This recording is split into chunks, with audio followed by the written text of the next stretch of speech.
Assalamualaikum warahmatullahi wabarakatuh. Kami dari Grup 8 ingin membentangkan tentang kelestarian, etika dan peradaban. Mengikut definisi, kelestarian atau kemampanan adalah proses mengekalkan perubahan dalam cara yang seimbang di mana eksploitasi sumber semula jadi, arah pelaburan, orientasi pembangunan teknologi dan perubahan institusi semuanya harmoni dan meningkatkan potensi masa kini dan masa depan untuk memenuhi keperluan dan aspirasi manusia. Seterusnya, definisi etika. Etika diperolehi daripada perkataan Greek iaitu ethos yang membawa maksud sifat, karakter, sikap dan adab yang menentukan tingkah laku sesuatu golongan. Ringkasnya, sarjana pengurusan mendefinisikan etika sebagai sains moral dan prinsip-prinsip moral. Akhir sekali, definisi peradaban. Peradaban berasal daripada kata dasar adab. Mengikut Kamus Dewan, adab bererti tingkah laku serta tutur kata yang halus, budi bahasa, budi perketi yang halus. Peradaban pula didefinisikan sebagai keadaan serta tingkat kemajuan pada kehidupan jasmani dan rohani sesuatu bangsa atau masyarakat. Seterusnya, saya akan membincangkan cabaran Malaysia dalam melestarikan etika dan peradaban sedia ada. Jadi, isi yang pertama ialah budaya barat. Aspek budaya barat dari segi hiburan, masyarakat suka mendewa-dewakan penghibur dari barat sebagai idola mereka. Hal ini akan menyebabkan ramai remaja suka meniru cara permakaian mereka dan menyebabkan akhlak remaja juga tercemar kerana mengikuti cara hidup orang barat terutamanya dari segi sosial. Pergaulan bebas merupakan perkara biasa bagi mereka. Contohnya minum arak, judi dan juga seks bebas. Hal ini menyebabkan pemikiran remaja didominasikan dan memberi kesan terhadap pembangunan manusia dan membantukan proses pembentukan modal insan di Malaysia. Isi yang kedua ialah budaya hedonism. Apa itu hedonism? Hedonism bermaksud ajaran atau pandangan bahawa kenikmatan dan kesenangan hidup merupakan tujuan utama hidup dan tindakan seseorang individu tersebut. Hal ini berpunca daripada sikap individu tersebut yang mempunyai sifat kemewahan yang sangat tinggi dalam dirinya. Apabila golongan muda terpengaruh dengan budaya hedonism, mereka akan terdorong untuk melakukan aktiviti-aktiviti yang tidak bermoral seperti judi cyber dan juga skim cepat kaya. Apabila perkara ini terjadi, remaja akan tergelincir daripada matlamat utama dalam hidup mereka dan menyebabkan dan memberi kesan kepada negara Malaysia kerana ia menggugat kesejahteraan dan kemakmuran negara Malaysia itu sendiri.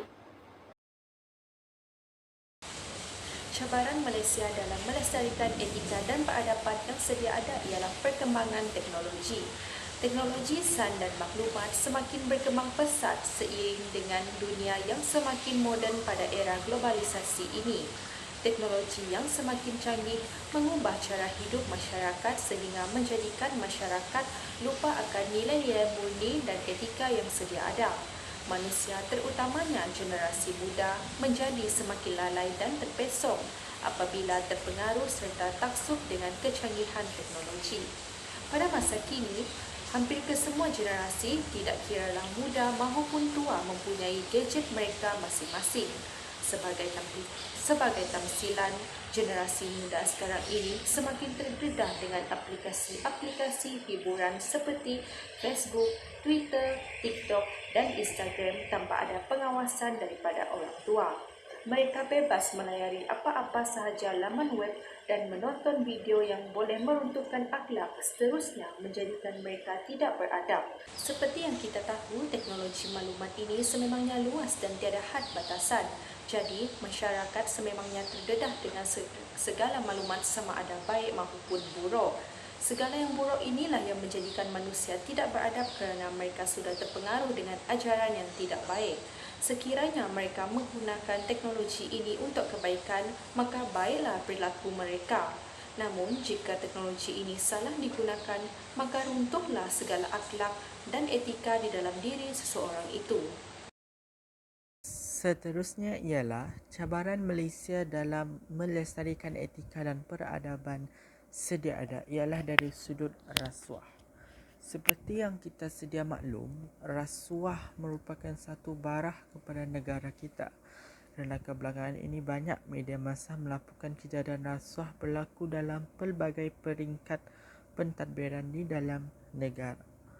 Jika rasuah ini dibiarkan berterusan, ianya boleh merosakkan sistem masyarakat serta boleh menyebabkan ketedisan dan pelbagai kejahatan dan salah guna kuasa berlaku serta mengancam kemajuan negara kita dan peradaban Malaysia yang sepatutnya yang menuju ke hadapan namun mundur ke belakang akibat kejadian rasuah yang tidak terkawal dan berleluasa.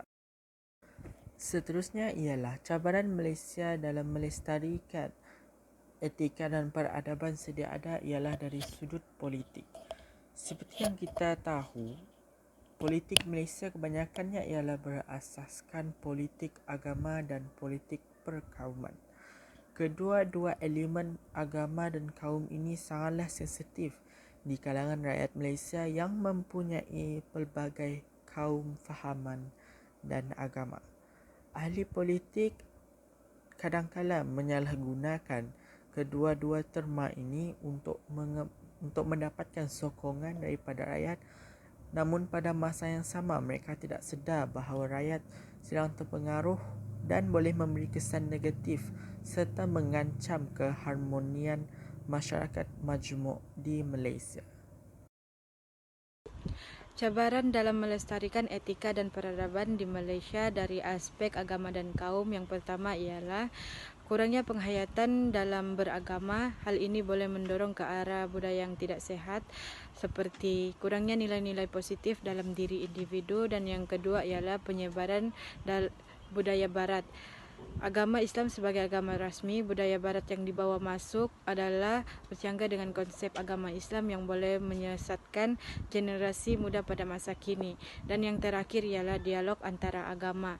Kepercayaan dan adat agama yang dianuti di Malaysia adalah berbeza. Tambahan pula, terdapat sikap yang tidak bertanggungjawab yang membangkitkan kembali konflik perkauman di mana timbulnya isu-isu mengenai pengamalan adat yang bercanggah antara kaum Malaysia dan bukan Malaysia. Antara cabaran lain Malaysia dalam melestarikan etika dan budaya adalah sikap individualistik itu sendiri. Seperti mana yang kita tahu, terdapat segelintir ataupun segolongan masyarakat ataupun individu yang lebih mementingkan diri mereka sendiri berbanding kepentingan komuniti ataupun kepentingan orang lain. Di mana kita dapat lihat sikap-sikap ini larut dalam masyarakat, lebih-lebih lagi generasi muda kita pada masa kini, di mana nilai etika dan budaya itu semakin tawar dalam diri mereka. Seterusnya, perubahan sosial ataupun urbanisasi yang berlaku dalam Malaysia menyebabkan pengabaian terhadap nilai-nilai dan etika tradisi tempatan.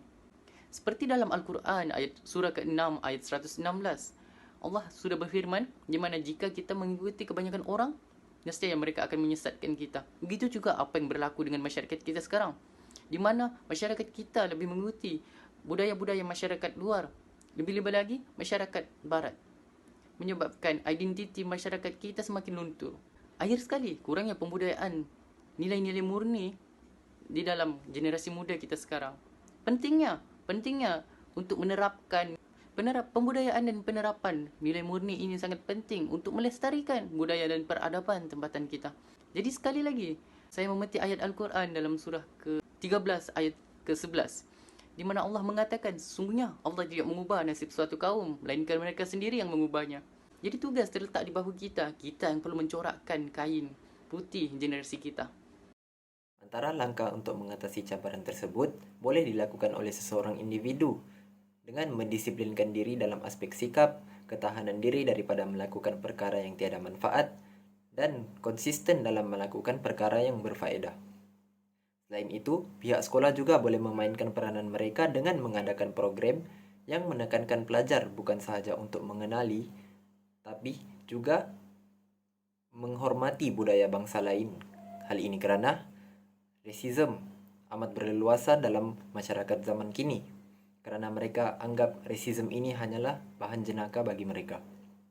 Akhir sekali, pihak media perlu menayangkan kepentingan melestarikan etika dan peradaban melalui semua bahan bacaan, televisyen, platform media sosial seperti Facebook, Instagram, TikTok dan banyak lagi. Hal ini kerana zaman kini lebih banyak teknologi yang digunakan akibat daripada perkembangan teknologi pada zaman kini. Oleh itu, pihak media perlulah mengambil peranan mereka dan melakukan hal-hal seperti ini demi melestarikan etika dan peradaban di negara kita. Assalamualaikum dan selamat sejahtera. Saya Adam bin Muhammad Rawi akan berkongsi bersama anda dua jenis makanan tradisi masyarakat Bajau iaitu senagol dan putu. Putu adalah makanan tradisional yang berasaskan ubi kayu yang diparut dan airnya diperah lalu dikukus hingga masak. Masyarakat Bajau menjadikan putu ini alternatif kepada nasi kerana ia dikatakan mampu untuk membuka selera makan bagi yang menghadapi masalah kurang selera makan. Putu ini dimakan dengan pelbagai jenis lauk, terutama kali senagol. Walau bagaimanapun, tidak disarankan untuk kita meminum air berkarbonat selepas makan putu kerana akan timbul rasa kembung dan tidak selesa. Seterusnya, hidangan yang bernama senagol ataupun sagol adalah sejenis masakan yang menggunakan isi ikan yang dimasak bersama kunyit. Kebanyakan masa, hidangan senagol ini disediakan dengan menggunakan spesies ikan bajau iaitu ikan hiu, ikan pari dan ikan buntal. Dalam proses masakan ini pula, ikan perlu dicelur atau direbus separuh masak untuk memudahkan proses menanggalkan lapisan kasar pada ikan hiu. Lapisan kasar ini merupakan lapisan yang kotor dan pada ikan buntal pula, duri ini mudah ditanggalkan. Proses ini juga memudahkan isi ikan dihancurkan dengan mudah agar dapat dicampur dengan kunyit yang dihiris. Hati ikan pula akan dicincang bagi melepaskan minyak yang terdapat dalam hati ikan. Minyak ini akan memberi rasa kepada senagol. Walaupun saya hanya dapat berkongsi dua jenis makanan, masyarakat Bajau mempunyai pelbagai variasi makanan tradisional yang kamu berpeluang untuk mengalami sendiri. Itu saja daripada saya. Sekian, terima kasih.